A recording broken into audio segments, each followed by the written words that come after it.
जिस कार्रवाई की मैं मांग कर रही हूं वो इसलिए कर रही हूं क्योंकि इस पूरे गोरख धंधे में कुछ चेहरे सामने आ रहे हैं।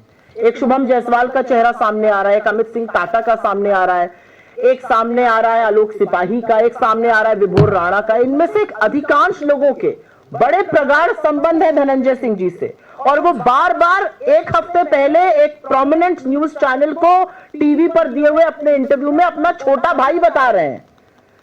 तो अगर आपके इतने प्रगाढ़ संबंध है, इतने छोटे भाइयों के खिलाफ अगर कार्रवाई हो रही है, तो बड़े भैया को अछूता क्यों रखा जा रहा है?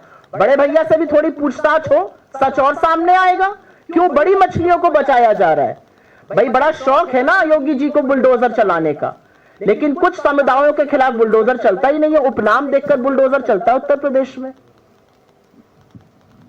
मैम, इसमें दो मुद्दे। एक तो योगी आदित्यनाथ जी ने असेंबली में कहा है कि अभी तक हम कोडीन का सिर्फ से रिलेटेड कुछ डेथ्स का कोरिलेशन नहीं मिला है, उस पर आप क्या कहेंगी? और दूसरा कि बीजेपी की मंत्री अखिलेश यादव की फोटो आरोपियों के साथ नजर आई है, तो उसमें कह रहे हैं कि अखिलेश यादव जो है इस पूरे मसले पर खामोशी साधे हुए, उनको जवाब देना चाहिए। अब जैसा कि मैंने पहले कहा था कि अगर तस्वीर खेलिएगा तो बड़ी सारी तस्वीरें आपके साथ भी सामने आ जाएंगी। ये विभोर राणा है, अभी हिरासत में है।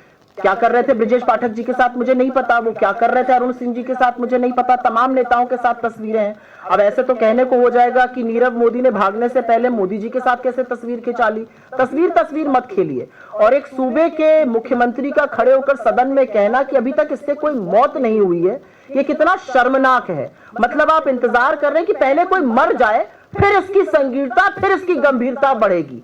जिस तरह से ये नशे की लत फैल रही है, जिस तरह से बच्चों की किडनियां खराब हो रही हैं, जिस तरह से युवाओं का भविष्य चौपट हो रहा है, बड़े बड़े परिवार तबाह हुए जा रहे हैं, उससे कोई लेना देना नहीं है। ये गोरख धंधा आपकी नाक के नीचे 5 साल तक पनपता रहा। आपको 5 साल बाद 2 ट्रक मिले हैं, आपको 5 साल बाद 2 गोडाउन मिले हैं, आपको 5 साल बाद ये याद आया कि इस पर कार्रवाई होगी, और 5 साल बाद मुख्य अभियुक्त देश छोड़कर भाग गया आपकी नाक के नीचे। ये तो बड़ा कन्वीनियंट है। जब मुख्य अभियुक्त भाग जाता है तो वो भागता नहीं है, उसको भगा दिया जाता है। जैसे नीरव मोदी, मेहुल चोकसी भागे नहीं थे, उनको भगाया गया था। तो आज सवाल यह है कि शुभम जायसवाल को किसने भगाया? प्रधानमंत्री के संसदीय क्षेत्र का एक व्यक्ति जो पूरे गोरख धंधे का किंगपिन है, वो धता बताकर भाग गया 500 करोड़ कमाकर। आप 50,000 रुपए का इनाम घोषित कर रहे हैं। मतलब लीपा पोती भी तो ऐसी करिए कि देखकर शर्म ना आए। जी सुप्रिया जी, 2 सवाल है मेरे। पहला सवाल तो ये है कि उत्तर प्रदेश सरकार के पूर्व मंत्री कुलदीप सेंगर को जमानत मिल गई है और हाई कोर्ट से। दूसरा सवाल मेरा ये है कि मुंबई में मनसे और शिवसेना उद्धव ठाकरे ने गठबंधन का ऐलान कर दिया है, कांग्रेस आखिर क्यों नहीं साथ लड़ रही है? क्या माना जाए कि महागठबंधन में फूट पड़ गई है?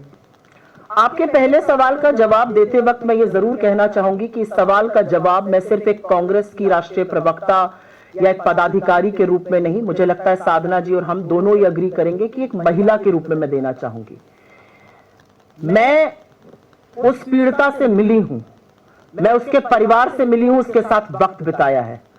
मुझे पता है कि क्या मंजर उन्होंने देखा है, मुझे पता है कि कितना भयावह बलात्कार हुआ और किस तरह से परिवार के एक नहीं 2-2 सदस्यों की हत्या की गई।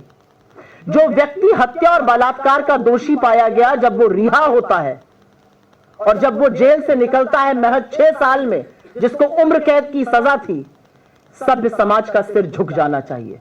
और उसके खिलाफ इस हाड़ कांपती ठंड में जब वो बेटी और उसकी मां इंडिया गेट पर बैठकर अकेले प्रदर्शन करते हैं और जिस बर्बरता से दिल्ली पुलिस उसको वहां से घसीटती है, मुझे लगता है केंद्र सरकार को, दिल्ली पुलिस को, अमित शाह को, नरेंद्र मोदी को इस बात का जवाब देना चाहिए। मैं बिल्कुल नहीं भूली हूं कि कुलदीप सिंह सेंगर के खिलाफ उत्तर प्रदेश की सरकार ने तब तक कार्रवाई नहीं करी थी जब तक कोर्ट ने आदेश जारी नहीं किया था। जब इलाहाबाद हाई कोर्ट का निर्देश आया था तब उनके खिलाफ कार्रवाई की गई थी, FIR की गई थी, अन्यथा उनको बचाने का प्रयास किया जाता रहा। असलियत यह है कि जब उनको टिकट नहीं दिया गया तो टिकट उनके परिवार को दिया गया, जब आक्रोश मचा तब टिकट वापस लिया गया। असलियत यह है कि कुलदीप सिंह सेंगर आरोपी नहीं दोषी हैं। जिस व्यक्ति को उम्र कैद की सजा मिली थी वो 6 साल में निकल रहा है, और एक्टिविस्ट और तमाम लोग 5 साल से, कोई कितने महीनों से जेल में पड़े हुए हैं। मुझे लगता है कि इस मंच से, एक महिला होने के नाते, इस देश की एक नागरिक होने के नाते मैं जरूर कोर्ट से अपील करूंगी कि इस मामले का स्वतः संज्ञान लें। क्या यह देश लड़कियों के लिए नहीं है? क्या लड़कियां इस देश में सुरक्षित नहीं रह सकती हैं? क्या लड़कियों के लिए न्याय नहीं है? हम कब तक लड़कियों की इज्जत, उनके सम्मान को लूटने वालों के साथ इस तरह की जगहसाई होने देंगे?